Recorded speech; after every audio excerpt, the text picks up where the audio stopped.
j'ai découvert que mes parents payaient en secret l'école privée des enfants de ma sœur, alors qu'ils refusaient de m'aider pour le traitement du cancer de ma fille. Elle n'a pas survécu. Aujourd'hui, je les ai enfin confrontés lors du dîner, et tout a explosé. Je n'aurais jamais pensé être le genre de personne à laver son linge sale en public sur Internet, mais me voici, assise dans mon appartement à 2 heures du matin, incapable de dormir, incapable de penser à autre chose qu'à ce qui s'est passé ce soir. Mes mains tremblent encore pendant que j'écris ceci. J'ai besoin de sortir tout ça, car si je ne le fais pas, je crois que je pourrais vraiment perdre la tête. Je m'appelle Ophélia, et il y a 3 ans, ma fille Emma est morte.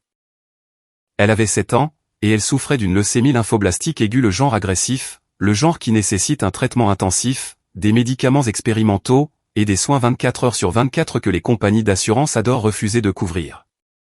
Mon mari Marcus et moi avons fait tout ce que nous pouvions. Nous avons atteint le plafond de nos cartes de crédit, contracté des prêts, vendu notre voiture, et même lancé une cagnotte GoFundMe qui a à peine ébréché les factures astronomiques. Nous nous noyions, regardant notre petite fille souffrir, et suppliant quiconque voulait bien nous écouter de nous aider. Je me souviens du jour où j'ai appelé mes parents, absolument désespérés. Emma était à l'hôpital depuis 2 mois, et nous venions d'apprendre que la phase suivante de son traitement n'était pas entièrement couverte par l'assurance. Nous avions besoin de 45 000 €, et nous en avions besoin vite. Je pleurais tellement fort que je pouvais à peine parler.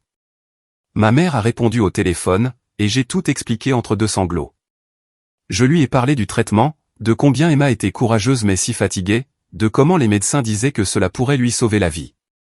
Il y a eu ce long silence à l'autre bout du fil. Puis ma mère a dit, de cette voix froide et mesurée qui est la sienne, « Ophélia, tu sais que nous avons des revenus fixes. La retraite de ton père n'est pas ce que nous espérions. Nous n'avons tout simplement pas ce genre d'argent à donner. » J'ai supplié. Je me suis littéralement mise à genoux dans ce couloir d'hôpital, et j'ai supplié au téléphone. Je lui ai dit que nous les rembourserions, chaque centime avec intérêt. Je lui ai dit que je leur céderais tout ce qu'ils voulaient. J'aurais vendu mon âme au diable lui-même si cela signifiait sauver Emma. Mais mon père a pris le téléphone et a dit la même chose. Ils étaient désolés. Ils auraient aimé pouvoir aider, mais ils ne pouvaient tout simplement pas se le permettre. Ils ont suggéré que nous envisagions une faillite médicale, ou peut-être de parler à une assistante sociale à l'hôpital. Quand j'ai raccroché ce téléphone, quelque chose s'est brisé en moi, mais je n'ai pas eu le temps de l'assimiler parce qu'Emma avait besoin de moi. Marcus et moi avons fini par obtenir l'argent grâce à une combinaison de ses parents qui ont pris une deuxième hypothèque, de mon patron qui m'a fait une avance sur 1 an de salaire, et d'un prêt d'une société de financement médical avec un taux d'intérêt qui devrait être illégal. Emma a eu son traitement, mais ce n'était pas suffisant. 6 mois plus tard, ma petite fille est morte dans mes bras, pesant moins de 22 kilos, ses cheveux partis depuis longtemps, ses magnifiques yeux bruns essayant encore de me sourire, même alors que la vie les quittait. La dernière chose qu'elle a dite fut « Je t'aime, maman. Ne sois pas triste. » Comment se remet-on de ça? Comment se réveille-t-on chaque matin en sachant que son enfant est parti? Ma sœur Jessica, en revanche, a 3 enfants, Tyler, Madison et Braden. Tous en bonne santé, tous épanouis, tous inscrits à la Westfield Academy, l'une des écoles privées les plus prestigieuses de notre État. Les frais de scolarité là-bas s'élèvent à environ 35 000 € par an et par enfant. Faites le calcul. C'est 105 000 € par an. Je savais que Jessica et son mari Brad réussissaient bien. Brad est avocat d'affaires, et Jessica gère un cabinet dentaire. Ils vivent dans une belle maison en banlieue avec piscine, partent en vacances en Europe, et conduisent des SUV Tesla assortis. Je ne leur enviais pas leur succès. Vraiment pas. Même après la mort d'Emma, quand je pouvais à peine me permettre de garder l'électricité allumée à cause de nos dettes, je n'ai jamais ressenti de ressentiment envers la bonne fortune de Jessica. Nous n'avions jamais été très proches en grandissant, mais elle restait ma sœur. Elle a envoyé une composition florale aux funérailles d'Emma, l'une de celles génériques venant d'un site web. Elle n'est pas restée longtemps au service. Elle a dit que les enfants avaient entraînement de foot. Depuis 3 ans, je reconstruis ma vie. Marcus et moi nous sommes séparés 18 mois après la mort d'Emma. Le chagrin a détruit notre mariage. Nous ne pouvions tout simplement pas nous regarder sans voir son absence. Le divorce s'est fait à l'amiable, bien que terriblement triste. Nous nous parlons encore, nous nous soutenons toujours dans notre guérison, mais nous ne pouvions pas rester mariés. Le poids de la perte était trop lourd pour que nous le portions ensemble. Je travaille 2 boulots pour rembourser la dette médicale et l'argent que nous avons emprunté. Je vois à peine mon petit appartement à la lumière du jour. Je ne suis qu'une coquille vide de celle que j'étais. Je fais les gestes, j'existe mais je ne vis pas. La thérapie aide, mais il y a un trou dans ma poitrine qui ne guérira jamais. Tout le monde dit que le temps facilite les choses, mais ce sont des menteurs. Le temps vous rend juste meilleur pour faire semblant d'aller bien. Il y a 2 semaines, quelque chose est arrivé qui a tout changé. Je prenais un café avec mon ancienne colocataire d'université, Diane, qui travaille justement à l'administration de la Westfield Academy. Nous ne nous étions pas vus depuis des mois, et elle me racontait sa vie quand elle a mentionné quelque chose en passant. C'est tellement merveilleux que tes parents puissent aider Jessica pour les frais de scolarité, a-t-elle dit en remuant son latte. J'ai traité le paiement depuis leur compte la semaine dernière justement. C'est une telle bénédiction quand les grands-parents peuvent contribuer à l'éducation de leurs petits-enfants. J'ai dû avoir l'air d'avoir été frappé par la foudre, car Diane a immédiatement semblé inquiète. Ophélia, ça va? Je ne pouvais plus parler, plus respirer. Le café a commencé à tourner autour de moi. Diane a attrapé ma main à travers la table, me demandant ce qui n'allait pas, si j'avais besoin d'eau, si j'allais être malade. Finalement, j'ai réussi à croasser, qu'est-ce que tu veux dire, le compte de mes parents? C'est là que Diane a réalisé qu'elle avait révélé quelque chose que je n'étais pas censé savoir. Son visage a blêmi et elle a commencé à faire marche arrière, disant qu'elle avait peut-être fait une erreur. Peut-être qu'elle confondait avec une autre famille. Mais j'ai insisté. J'avais besoin de savoir. Après quelques hésitations et ma promesse que je ne révélerais pas comment je l'avais appris, elle m'a dit la vérité. Mes parents payaient la totalité des frais de scolarité pour les 3 enfants de Jessica à la Westfield Academy depuis 4 ans. Chaque semestre, comme une horloge, un chèque arrivait de leur compte commun. 105 000 € chaque année, pendant 4 ans. Ça fait 420 000 €. Laissez ça rentrer. 420 000 € pour une école privée, alors que ma fille mourait parce qu'il prétendait ne pas pouvoir se permettre 45 000 € pour son traitement contre le cancer. Je ne me souviens pas avoir quitté le café. Je ne me souviens pas avoir conduit jusque chez moi. Je me souviens juste d'être restée assise dans ma voiture devant mon immeuble, à hurler jusqu'à ce que ma gorge soit à vif. J'ai frappé le volant jusqu'à ce que mes jointures soient contusionnées. Puis je suis juste resté là, en silence, à fixer le vide alors que le soleil se couchait et que l'obscurité remplissait la voiture. Cette nuit-là, je n'ai pas dormi. J'ai repassé en revue chaque interaction avec mes parents au cours des 7 dernières années, recadrant tout avec cette nouvelle connaissance horrible. Chaque fête où ils donnaient aux enfants de Jessica des cadeaux somptueux, alors que je recevais une carte cadeau. Chaque réunion de famille où ils faisaient l'éloge de l'éducation donnée par Jessica, et lançaient des pics subtils sur mes choix. Chaque fois que je les appelais en désespoir de cause et qu'ils prétendaient être pauvres, ils mentaient. Pendant que je regardais ma fille mourir, pendant que je vendais tout ce que je possédais, pendant que je détruisais ma vie et mon mariage en essayant de sauver Emma, ils faisaient des chèques pour que les enfants de ma sœur aillent dans une école avec un mur d'escalade et un programme d'art culinaire. Pendant 2 semaines, j'ai débattu de ce que je devais faire de cette information. Une partie de moi voulait les confronter immédiatement, les appeler et crier jusqu'à ce qu'ils comprennent l'ampleur de leur trahison. Mais une autre partie de moi, la partie qui était encore leur fille malgré tout, voulait croire qu'il y avait une explication, une raison qui donnerait un sens à tout ça, même si je savais au fond de moi qu'il n'y en avait pas. Durant ces 2 semaines, je suis devenu obsédé par la reconstitution de la chronologie. J'ai sorti de vieux relevés bancaires, des factures médicales, tout ce qui pouvait m'aider à comprendre quand exactement mes parents avaient commencé à financer la vie parfaite de Jessica, tout en regardant la mienne s'effondrer. J'ai créé un tableau, parce qu'apparemment, le chagrin et la rage m'avaient transformé en quelqu'un qui documente la trahison sur Excel. Le premier paiement de frais de scolarité de mes parents à la Westfield Academy a été effectué en août, il y a 7 ans. Je le sais parce que j'ai creusé davantage, fait jouer des relations, et peut-être franchi certaines limites éthiques dont je ne suis pas fier. Août, il y a 7 ans. Emma a été diagnostiquée en juin de cette année-là. En août, nous nous noyions déjà sous les factures médicales, commençant déjà à paniquer sur la façon dont nous allions payer son traitement. Cela signifie que mes parents ont pris la décision consciente d'engager plus de 100 000 € par an pour des frais de scolarité privés, 2 mois après le diagnostic d'Emma. Ils savaient qu'elle était malade. Ils savaient que nous étions en difficulté, et ils ont choisi de faire ces chèques quand même. J'ai commencé à faire des crises de panique pendant ces 2 semaines. J'étais au travail, en train de remplir les rayons à l'épicerie où je fais mon deuxième boulot, et soudain je ne pouvais plus respirer. Je devais m'enfermer dans les toilettes, assise par terre à essayer de me souvenir des exercices de respiration que mon thérapeute m'avait appris. Inspirer par le nez pendant 4 temps, retenir pendant 7, expirer par la bouche pendant 8. Mais aucun exercice de respiration ne pouvait calmer la rage qui montait en moi comme une cocotte minute sur le point d'exploser. J'ai aussi commencé à me souvenir de choses que j'avais occultées, des choses dont mon cerveau m'avait protégé pendant le pire de mon chagrin. Comme cette fois, il y a environ 6 ans, où Jessica s'était plainte lors d'un barbecue familial de combien la Westfield Academy était chère, et ma mère lui avait tapoté la main en disant « Ne t'inquiète pas, ma chérie. Tu fais ce qu'il faut pour les enfants. Une éducation de qualité vaut n'importe quel prix. » J'étais là, moins d'1 an après le diagnostic d'Emma, déjà financièrement dévastée, et ma mère avait prononcé ces mots. Une éducation de qualité vaut n'importe quel prix. Ou la fois où mon père m'avait fait la leçon sur la responsabilité financière, suggérant que peut-être Marcus et moi vivions au-dessus de nos moyens, sous-entendant que nos problèmes d'argent étaient en quelque sorte de notre faute. C'était pendant qu'Emma était en traitement, pendant que nous vendions tout ce que nous possédions, et il le savait. Il m'a regardé dans les yeux et nous a essentiellement blâmés pour notre ruine financière, tout en faisant des chèques massifs pour les enfants de Jessica. Je me suis souvenu de la dernière fête d'anniversaire d'Emma, celle juste avant qu'elle ne soit trop malade pour les célébrations. Nous l'avions faite dans notre appartement parce que nous ne pouvions rien nous permettre d'autre.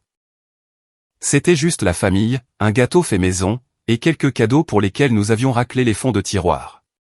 Jessica était arrivée en retard, s'était plainte du stationnement, et était partie tôt parce que Bradan avait un cours de tennis. Un cours de tennis dans un country club pour lequel mes parents payaient aussi l'adhésion. J'ai découvert plus tard que mes parents avaient donné à Emma une obligation d'épargne de 50 € pour son anniversaire. 50 €. Et j'en avais été reconnaissante parce que 50 €, c'était 50 €. Pendant ce temps, j'ai appris plus tard qu'ils avaient donné à chacun des enfants de Jessica de nouveaux iPads ce même mois. Des modèles haut de gamme coûtant 800 € chacun. Mais Emma a eu une obligation d'épargne qu'elle ne vivrait jamais assez longtemps pour encaisser. Les souvenirs ne cessaient d'affluer. Chacun comme un nouveau coup de couteau. Les dîners de famille où Jessica mentionnait nonchalamment les voyages scolaires des enfants au Costa Rica et en France. Des voyages coûtant des milliers d'euros. Des voyages que mes parents avaient financés. Les matins de Noël où les enfants de Jessica ouvraient des piles de cadeaux coûteux alors qu'Emma recevait quelques petites choses. Et j'avais été reconnaissante même pour ça. Chaque réunion de famille où mes difficultés financières étaient traitées comme un secret honteux, tandis que l'opulence de Jessica était célébrée. J'ai pensé aux fois où j'appelais ma mère en pleurant parce que nous ne pouvions pas payer les médicaments antinauséeux d'Emma que l'assurance ne couvrait pas. Comment ma mère avait suggéré que je cherche des programmes d'aide aux patients. Peut-être parler à une assistante sociale. Peut-être essayer des alternatives génériques. Toutes des suggestions raisonnables, sauf qu'elle les faisait alors qu'elle avait les moyens de simplement faire un chèque qui aurait résolu le problème instantanément. Il y avait ce moment auquel je ne pouvais m'empêcher de penser. Emma avait perdu tous ses cheveux à cause de la chimio, et elle était dévastée. Elle n'avait que 7 ans, et elle était tellement complexée. Il y avait cette magnifique perruque que nous avions trouvée en ligne, faite de vrais cheveux, qui ressemblait exactement à ses boucles naturelles. Elle coûtait 300 €. Nous ne pouvions pas nous la permettre. Emma portait des perruques synthétiques bon marché qui lui grattaient le cuir chevelu et la faisaient pleurer parce qu'elle n'avait pas l'air vraie. Les enfants à l'école, pendant la brève période où elle pouvait y aller, la fixaient. Je l'avais mentionné à ma mère une fois en passant lors d'un appel téléphonique. Je ne demandais même pas d'argent, je me vidais juste le cœur sur combien c'était dur de voir Emma si malheureuse de son apparence, en plus de tout le reste qu'elle devait affronter. Ma mère avait émis des sons compatissants et n'avait rien dit d'autre à ce sujet. La perruque ne s'est jamais matérialisée, mais la fille de Jessica, Madison, a eu une collection de poupées American Girl à 500 € ce même mois, un cadeau de ses grands-parents pour avoir été inscrite au tableau d'honneur. Pendant ces 2 semaines de découverte, j'ai aussi contacté les parents de Marcus, Linda et Robert. C'était eux qui avaient pris une deuxième hypothèque sur leur modeste maison pour nous aider à payer le traitement d'Emma. Ils n'avaient jamais été riches, tous 2 enseignants à la retraite vivant de leur pension, mais ils avaient fait tout ce qu'ils pouvaient. J'ai retrouvé Linda pour le déjeuner et je lui ai dit ce que j'avais découvert. Elle est restée assise en silence pendant un long moment après que j'ai fini de parler, son visage passant par une gamme d'émotions que je ne pouvais pas tout à fait lire. Finalement, elle a dit, « Ophélia, je veux que tu saches quelque chose. Quand nous avons pris cette hypothèque, nous avons appelé tes parents. Nous pensions que si nous mettions tous nos ressources en commun, nous pourrions couvrir tout ce dont Emma avait besoin sans imposer un fardeau aussi massif à une seule famille. » Mon cœur s'est arrêté. « Vous les avez appelés ? » Robert l'a fait, a-t-elle dit, les yeux se remplissant de larmes. Il a appelé ton père, expliqué ce que nous faisions, et demandé s'il pouvait contribuer ne serait-ce qu'un peu. Même quelques milliers auraient aidé. Sais-tu ce que ton père a dit ? Je ne pouvais pas parler. Je ne pouvais que secouer la tête. Il a dit qu'ils auraient aimé pouvoir aider, mais qu'ils s'étaient déjà surendettés en aidant Jessica avec des rénovations de maison, et qu'ils ne pouvaient pas assumer d'autres obligations financières. Linda a tendu la main à travers la table et a serré la mienne. Ophélia, nous ne te l'avons pas dit parce que tu portais déjà tellement. Nous ne voulions pas ajouter à ton fardeau, mais oui, tes parents ont refusé d'aider même quand nous hypothéquions littéralement notre maison. Des rénovations de maison. Ils ont dit aux parents de Marcus qu'ils ne pouvaient pas aider à cause de rénovations de maison. Plus tard, je suis passé devant la maison de Jessica et j'ai vu l'extension qu'ils avaient ajoutée cette année-là, une immense salle familiale avec des fenêtres du sol au plafond. Mes parents ne l'avaient pas seulement payée. Mon père s'en était vanté lors d'une réunion de famille, disant à quel point il était heureux de pouvoir aider sa fille à agrandir sa maison pour sa famille grandissante. La rage que j'ai ressentie à ce moment-là ne ressemblait à rien de ce que j'avais jamais connu. C'était pur, chauffé à blanc, et dévorant. J'ai dû m'arrêter sur le trajet du retour parce que mes mains tremblaient tellement que je ne pouvais pas tenir le volant. J'ai appelé la ligne d'urgence de mon thérapeute et j'ai passé 1 heure à me faire calmer de ce qu'elle a gentiment décrit comme une réaction de crise tout à fait compréhensible.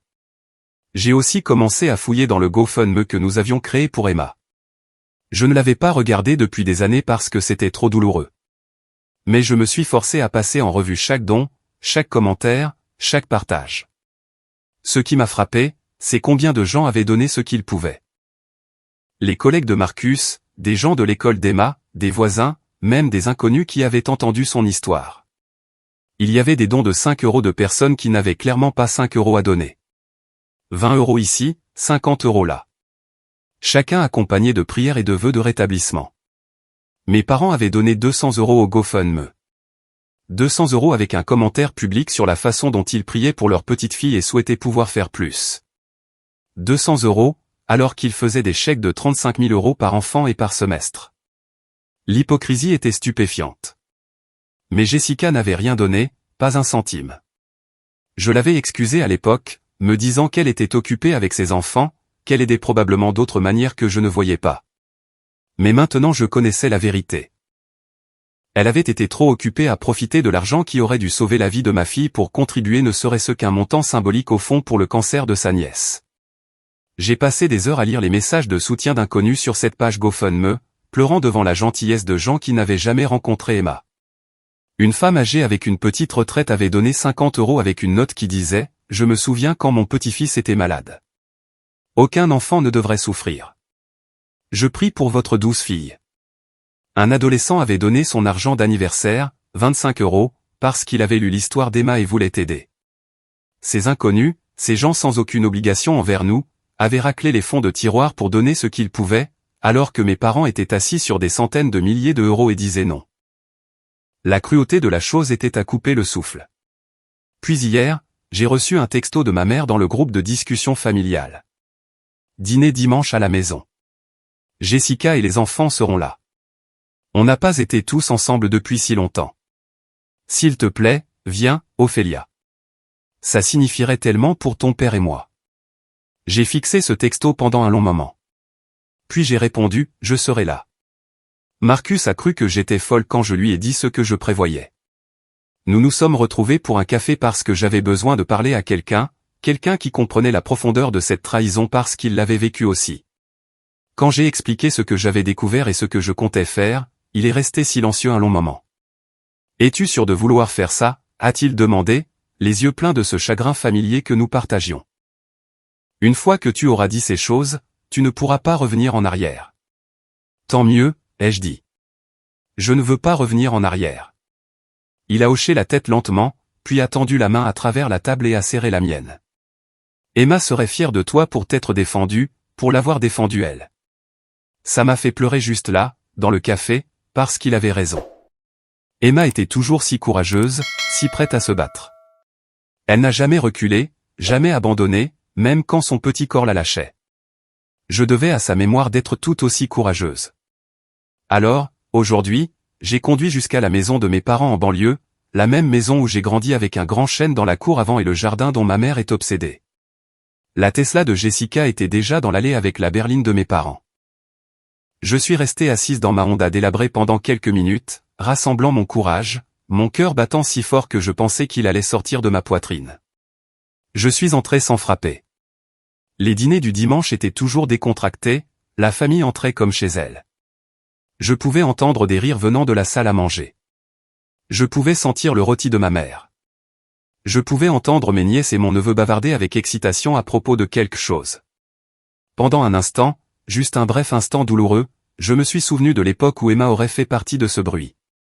Son rire aigu se mêlant aux voix de ses cousins. Quand je suis entré dans la salle à manger, tout le monde a levé les yeux. Ma mère a souri. Ce sourire d'hôtesse parfaite et entraînée. Ophélia, on est si content que tu aies pu venir. On allait justement passer à table. Jessica aidait à mettre la table, l'air impeccable sans effort dans un jean de créateur et un pull en cachemire. Et oh, ça fait longtemps. Mon père était déjà assis en bout de table, et il m'a fait un signe de tête. Bonjour, ma chérie. Les enfants étaient dans le salon, collés à leur iPad, ne remarquant même pas mon arrivée. Je les ai regardés, ces enfants en bonne santé et privilégiés, et j'ai pensé à Emma, à combien elle aimait dessiner, à son désir d'être vétérinaire, à comment elle ne s'était jamais plainte même quand la chimiothérapie la rendait si malade qu'elle ne pouvait plus bouger. Mangeons, a dit ma mère en apportant le rôti à table. Tout le monde s'assoit. J'ai pris ma place habituelle, celle où je m'assois pour les dîners de famille depuis l'enfance. Jessica s'est assise en face de moi, mes parents à chaque extrémité de la table. Les enfants ont fini par arriver, ont pris leur place, et le dîner a commencé. C'était tellement normal, tellement parfaitement ordinaire que pendant un instant, je me suis demandé si j'allais vraiment faire ça. Ma mère a servi la nourriture, demandant à chacun comment s'était passée sa semaine. Jessica a parlé du tournoi de football de Madison et du projet de science de Tyler. Mon père a mentionné quelque chose à propos du golf. Ils m'ont demandé comment allait le travail, et j'ai donné des réponses vagues en un mot. La nourriture avait un goût de cendre dans ma bouche. Ophélia, tu as l'air calme, a observé ma mère, de cette façon qu'elle a de faire passer une observation pour une critique. Tout va bien? C'était le moment que j'avais planifié. J'ai posé ma fourchette et je l'ai regardée droit dans les yeux. En fait, maman, j'ai quelque chose dont je dois vous parler à tous. La table est devenue silencieuse. Jessica m'a regardé avec une légère curiosité. Mon père s'est arrêté, sa fourchette à mi-chemin de sa bouche. Les enfants continuaient de manger, inconscients. J'ai pris un café avec Diane Cooper il y a quelques semaines, ai-je commencé, ma voix étonnamment stable. Tu te souviens de Diane, ma colocataire à l'université? Ma mère a hoché la tête lentement, et j'ai vu quelque chose vaciller dans ses yeux. De la peur, peut-être, ou de la reconnaissance. Elle travaille à la Westfield Academy maintenant, dans l'administration. Je me suis tourné vers Jessica. C'est là que tes enfants vont à l'école, n'est-ce pas? Un endroit vraiment prestigieux. Ça doit coûter une fortune. Jessica a jeté un coup d'œil à nos parents, puis m'a regardé. Oui, c'est une école merveilleuse. Nous sommes très chanceux. Vous l'êtes, ai-je approuvé. C'est environ 35 000 € par an et par enfant, n'est-ce pas? Donc, pour 3 enfants, ça fait plus de 100 000 € par an. Ophélia, de quoi s'agit-il? A demandé mon père, sa voix prenant un ton d'avertissement. Je l'ai ignoré, mes yeux toujours sur Jessica. Diane a mentionné quelque chose d'intéressant. Elle a dit, maman et papa ont payé les frais de scolarité la totalité pour les 3 enfants depuis 4 ans. Le silence qui est tombé sur la table était assourdissant. Le visage de Jessica a blêmi, puis rougi. La bouche de ma mère s'ouvrait et se fermait comme celle d'un poisson. Mon père a reposé sa fourchette avec fracas. Maman, j'ai commencé, mais j'ai levé la main. Vous souvenez-vous, il y a 7 ans, quand Emma était malade. Quand elle avait besoin d'un traitement que l'assurance ne couvrait pas. Quand je vous ai appelé, littéralement à genoux dans un couloir d'hôpital, pour vous supplier de m'aider. Ma voix tremblait maintenant, mais j'ai continué. Vous souvenez-vous de ce que vous m'avez dit? Les yeux de ma mère se sont remplis de larmes. Ophélia, s'il te plaît. Vous avez dit que vous aviez des revenus fixes. Vous avez dit que vous n'aviez pas ce genre d'argent. Vous m'avez suggéré d'envisager la faillite. J'ai ri, et ça a sonné dur même à mes propres oreilles. J'avais besoin de 45 000 € pour sauver la vie de ma fille, et vous m'avez dit que vous ne pouviez pas vous le permettre, mais vous pouviez vous permettre 105 000 € par an pour que les enfants de Jessica aillent dans une école privée. Ce n'est pas si simple, a dit mon père, son visage devenant rouge. Les situations étaient différentes. Différentes comment, ai-je exigé. S'il te plaît, explique-moi comment payer une école privée est plus important que sauver la vie de ta petite fille. Je meurs d'envie de comprendre ce raisonnement. Jessica a retrouvé sa voix. Ophélia, je ne savais pas pour ça. Je le jure. Je pensais que maman et papa aidaient juste un peu. Ne mens pas, ai-je claqué. Tu savais exactement d'où venait cet argent. Tu savais qu'ils payaient la totalité des frais et tu n'as rien dit. Même aux funérailles d'Emma, tu n'as rien dit. Ce n'est pas juste, a protesté Jessica. Je ne connaissais pas les détails de ce qui s'était passé avec le traitement d'Emma parce que tu n'as jamais demandé. J'étais debout maintenant, ma chaise raclant le sol. Tu n'as jamais demandé une seule fois comment on s'en sortait, comment on payait quoi que ce soit. Tu étais trop occupé à profiter de ta vie parfaite avec tes enfants en bonne santé, ta Tesla et tes vacances en Europe. Ophélia, assieds-toi, a ordonné mon père. Tu bouleverses les enfants. J'ai regardé mes nièces et mon neveu qui me fixaient avec de grands yeux effrayés. Une partie de moi se sentait mal de leur faire peur, mais la plus grande partie de moi, la partie qui était morte avec Emma, s'en fichait. Je bouleverse les enfants, ai-je répété, incrédule. J'ai regardé mon enfant mourir parce que vous avez choisi une éducation privée plutôt que sa vie. Je l'ai tenue pendant qu'elle rendait son dernier souffle, sachant que nous avions fait tout ce que nous pouvions, sans jamais savoir que vous aviez l'argent pour nous aider depuis le début. Avez-vous une idée de ce que ça m'a fait? De ce que ça a fait à Marcus? Notre mariage s'est terminé à cause du chagrin et de la ruine financière. J'ai tout perdu, y compris moi-même. Ma mère pleurait maintenant, le mascara coulant sur son visage. Nous pensions que c'était trop risqué, a-t-elle sangloté. Le médecin a dit qu'il n'y avait aucune garantie que le traitement fonctionne. Au moins avec l'école, nous savions que l'argent serait bien utilisé. Bien utilisé. Je ne pouvais pas croire ce que j'entendais. Vous avez parié sur la vie de ma fille parce qu'il n'y avait pas de garantie?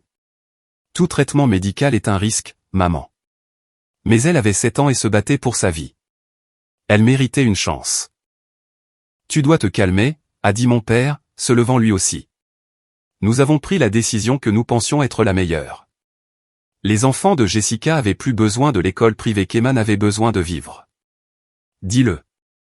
Je veux t'entendre le dire. Je pleurais aussi maintenant. Des années de chagrin et de rage sortaient de moi. Dis-moi que l'éducation de tes autres petits-enfants était plus importante que la vie d'Emma. Ce n'est pas ce que nous disons, a interjeté Jessica. Ophélia, tu déformes tout. Ah oui? Je me suis tourné vers elle. Alors s'il te plaît, remets les choses en place pour moi. Explique comment ça a du sens. Explique comment vous pouvez vivre avec vous-même. N'importe lequel d'entre vous? Ma mère secouait la tête, tendant la main vers moi. Ophélia, s'il te plaît. Nous t'aimons. Nous aimions Emma. Nous pensions faire le bon choix. Vous pensiez à vous-même, ai-je dit platement. Vous pensiez aux apparences, à la famille parfaite de Jessica, à être les grands-parents qui pouvaient se permettre d'envoyer leurs petits-enfants dans les meilleures écoles. Vous n'avez pas pensé à Emma luttant pour respirer, son petit corps plein de poison, essayant de tuer le cancer. Vous n'avez pas pensé à moi, votre fille, s'effondrant morceau par morceau. Nous ne pouvions pas nous permettre les deux, a dit mon père. Et voilà, la vérité enfin dite à voix haute. Nous nous étions déjà engagés à aider Jessica avec l'école. Nous ne pouvions pas nous permettre les deux. L'aveu a flotté dans l'air comme un nuage toxique. Jessica avait l'air anéantie. Ma mère s'est effondrée sur sa chaise, et j'ai senti quelque chose en moi se briser finalement complètement. Vous avez choisi, ai-je dit doucement. Vous deviez choisir. Et vous avez choisi les enfants de Jessica plutôt que la mienne. Vous avez choisi l'école privée plutôt que la vie elle-même. Emma allait mourir de toute façon, a dit mon père. Et je jure que le temps s'est arrêté. Les médecins lui donnaient 30% de chance, même avec le traitement. Ça aurait été jeter de l'argent par les fenêtres. Le son qui est sorti de moi n'était pas tout à fait humain. Jessica a halté. Ma mère a poussé un petit cri. Et mon père, réalisant ce qu'il avait dit, a essayé de faire marche arrière. Je ne voulais pas dire. Ophélia, c'est mal sorti. Éloignez-vous de moi, ai-je dit, reculant vers la porte. Vous tous, restez loin de moi. Ophélia, s'il te plaît, a supplié ma mère, essayant de venir vers moi. Laisse-nous t'expliquer. Vous venez de le faire, ai-je dit. Vous avez tout expliqué parfaitement. La vie d'Emma était un mauvais investissement. L'éducation des enfants de Jessica valait plus. 30% de chance n'était pas suffisant pour que vous preniez un risque pour votre propre petite fille. J'ai regardé chacun d'eux, mémorisant leur visage, sachant que c'était la dernière fois que je les voyais comme ma famille. Vous savez ce qui est le pire? Emma vous aimait. Même à l'hôpital, même quand elle souffrait, elle demandait de vos nouvelles. Elle voulait faire des appels vidéo avec mamie et papy. Elle vous faisait des dessins que vous avez probablement jetés. Elle n'a jamais su que ses propres grands-parents l'estimaient moins que des frais de scolarité privés. Ce n'est pas vrai, a pleuré ma mère. Nous l'aimions. Aimer est un verbe, ai-je dit. Ce n'est pas juste un sentiment. Ce sont des actions. Et vos actions m'ont montré exactement où Emma se situait dans vos priorités. Tout en bas. Je me suis tourné vers Jessica, qui pleurait doucement. Son calme parfait s'était enfin fissuré. J'espère que tes enfants apprécient leur école de luxe. J'espère qu'ils apprécient le sacrifice qui a payé pour ça, même s'ils ne sauront jamais ce que ça a coûté. Tyler, l'aîné de 13 ans, observait tout avec une horreur croissante. Tante Ophélia, on ne savait pas, je sais, mon grand, ai-je dit, ma voix s'adoucissant juste une fraction pour lui. Ce n'est pas ta faute. Rien de tout ça n'est ta faute. Mais peut-être demande à ta mère et à tes grands-parents pourquoi ta cousine Emma n'est plus là. Demande-leur à propos des choix et des priorités. Je suis sorti de cette maison et je n'ai pas regardé en arrière. Mon téléphone n'arrête pas de sonner, mais j'ai bloqué tous leurs numéros. Jessica a essayé de venir à mon appartement, mais j'ai menacé d'appeler la police. Je me fiche de leurs explications ou de leurs justifications. Il n'y a rien qu'ils puissent dire qui arrangera les choses. Le lendemain de la confrontation, je me suis réveillé avec un sentiment étrange de vide. Pas mieux, pas pire, juste vide. Je me suis fait porter pâle à mes deux boulots parce que je ne pouvais physiquement pas sortir de mon lit. Je suis resté allongé là, à fixer le plafond, rejouant chaque mot de ce dîner encore et encore dans ma tête. Emma allait mourir de toute façon. Les mots de mon père résonnaient dans ma tête comme un cauchemar dont je ne pouvais pas me réveiller. Vers midi, on a frappé à ma porte. Je l'ai ignoré au début, mais ça ne s'arrêtait pas. Finalement, je me suis traîné hors du lit et j'ai regardé par le Judas. C'était Jessica, et elle avait l'air terrible. Ses cheveux parfaits étaient en désordre. Ses yeux étaient gonflés d'avoir pleuré, et elle était encore dans ce qui ressemblait à un pyjama. Ophélia, s'il te plaît, a-t-elle appelé à travers la porte. S'il te plaît, laisse-moi juste t'expliquer. Laisse-moi te parler. Va-t'en, Jessica, ai-je dit, sans même ouvrir la porte. Je ne savais pas, a-t-elle sangloté. Je jure devant Dieu, je ne connaissais pas toute l'étendue de la chose.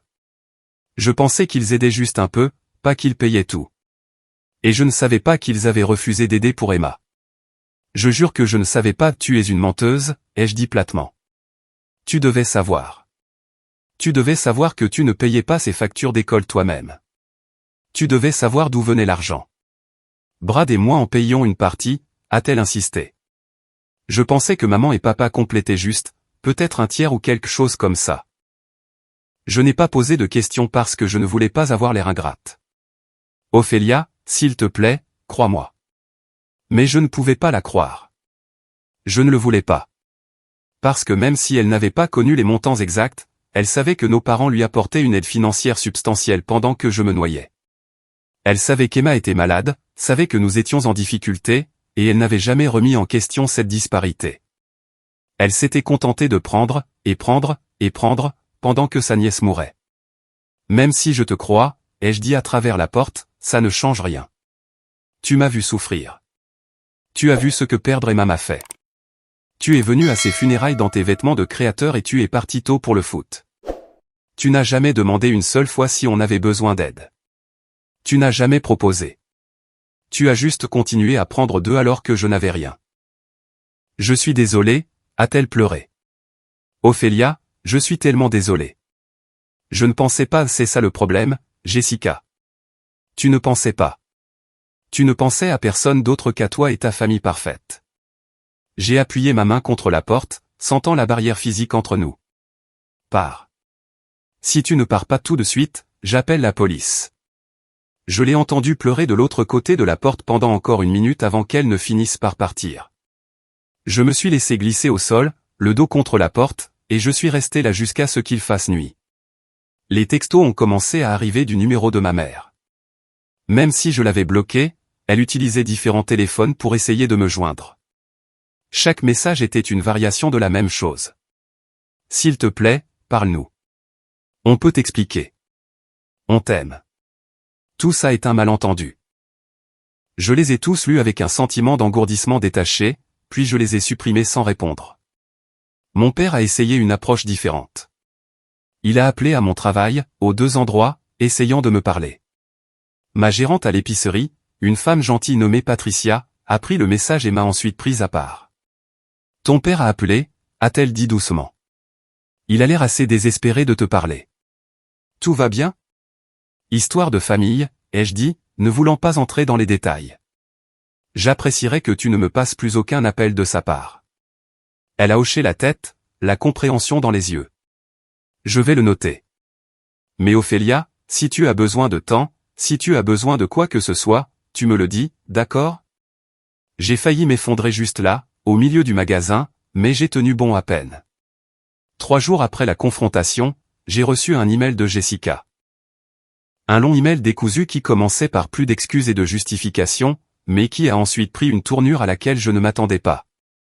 Elle écrivait comment elle avait confronté nos parents elle-même, comment il y avait eu une autre énorme dispute, comment notre père avait admis qu'ils avaient fait un choix et s'y étaient tenus parce qu'ils ne pouvaient pas revenir sur leur engagement envers l'éducation de leurs petits-enfants.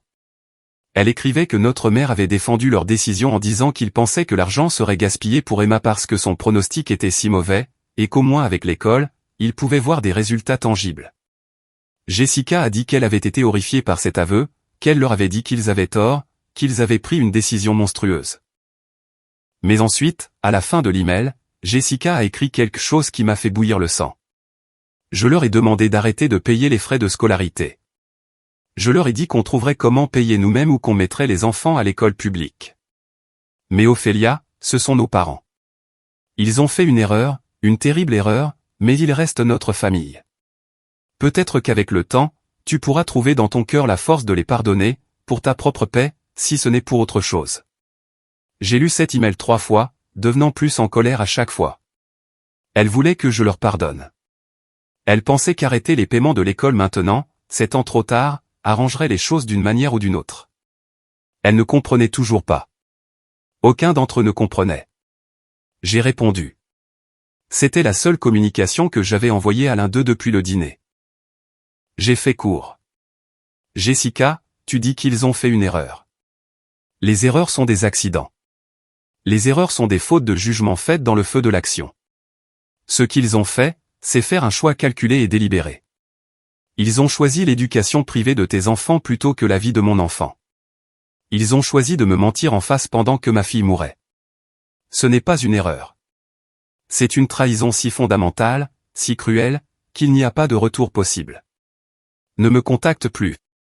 Je l'ai envoyé et j'ai bloqué son adresse email aussi. Marcus m'a appelé après que je lui ai envoyé un texto pour dire que c'était fait. Il n'a pas dit grand-chose, a juste demandé si j'allais bien et si j'avais besoin de quelque chose. Puis il a dit, le fonds médical d'Emma, le GoFundMe. Combien a-t-il récolté? Environ 12 000 €, ai-je dit. Pourquoi? Et combien as-tu dit que tes parents ont dépensé pour l'école des enfants de Jessica? 420 000 € sur 4 ans. Il y a eu un long silence. Ophélia, je pense qu'on devrait parler à un avocat.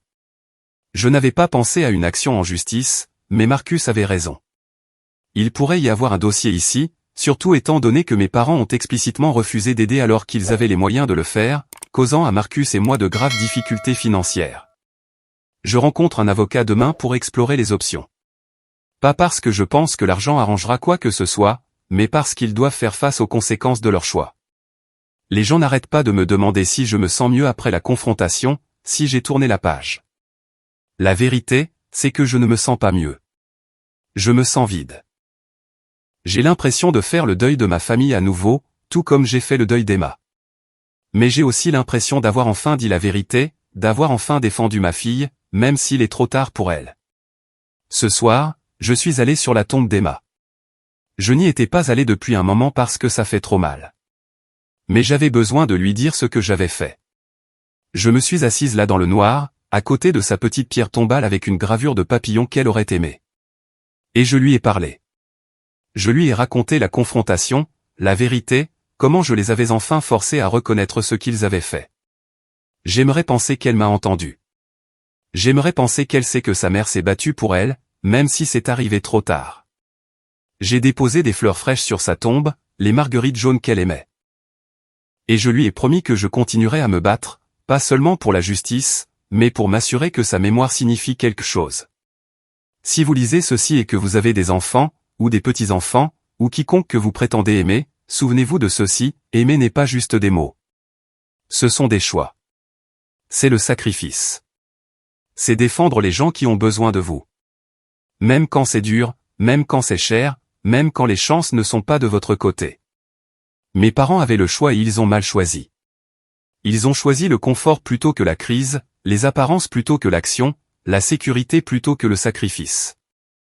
Et maintenant, ils doivent vivre avec ce choix, tout comme je dois vivre avec la perte de ma fille, et le savoir qu'elle aurait peut-être eu une meilleure chance si les gens qui étaient censés l'aimer s'étaient réellement montrés quand elle en avait le plus besoin.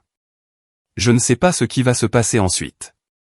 Je ne sais pas si je reparlerai un jour à mes parents ou à Jessica.